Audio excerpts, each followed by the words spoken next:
Barang apapun dan dimanapun, GT-Rek jagonya.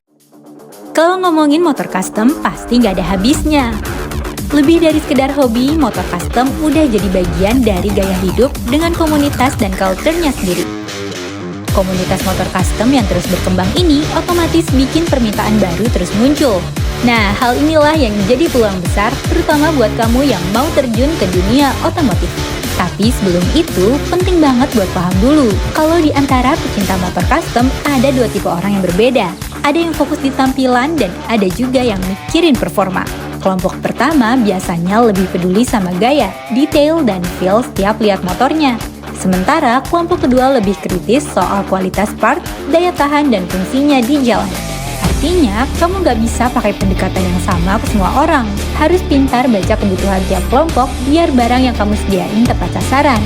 Kalau enggak, risikonya bisa salah stok dan malah bikin rugi sendiri. Salah satu contoh yang udah paham banget dengan pasarnya adalah Budung Cycles. Sejak berdiri tahun 2012, mereka selalu konsisten dengan satu tujuan mereka, bikin custom jadi lebih mudah. Dan untuk bisa mencapai tujuannya ini, mereka nggak cuma fokus jualan dan ngadain spare part motor custom aja, tapi benar-benar terjun langsung dan jadi bagian dari culture motor custom di Indonesia. Mereka selalu update untuk bikin dan nyediain part motor custom yang sesuai sama apa yang lagi dicari komunitas.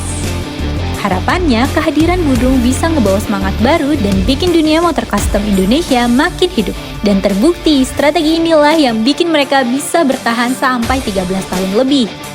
Kuncinya sederhana, selalu ada di komunitas, ngerti kebutuhan pasar, dan nyediain bukan cuma yang paling lengkap, tapi juga yang paling tepat. Jadi nggak ada tuh istilah desktop yang numpuk karena nggak kepake. Nah, buat kamu yang mau terjun ke industri ini tapi bingung gimana mulainya, bisa mulai dengan beberapa cara ini. Pertama, jangan cuma jadi penonton. Ikut gabung di acara komunitas, dari kopdar sampai pameran. Kedua, dengarkan kebutuhan mereka. Komunitas sering kasih clue soal tren dan part apa yang lagi dicari.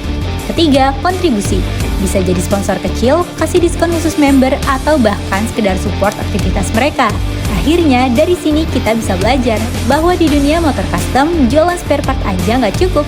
Harus ikut jadi bagian dari komunitasnya, paham perbedaan target pasarnya, dan pastinya tetap konsisten menjaga culture yang udah terbentuk.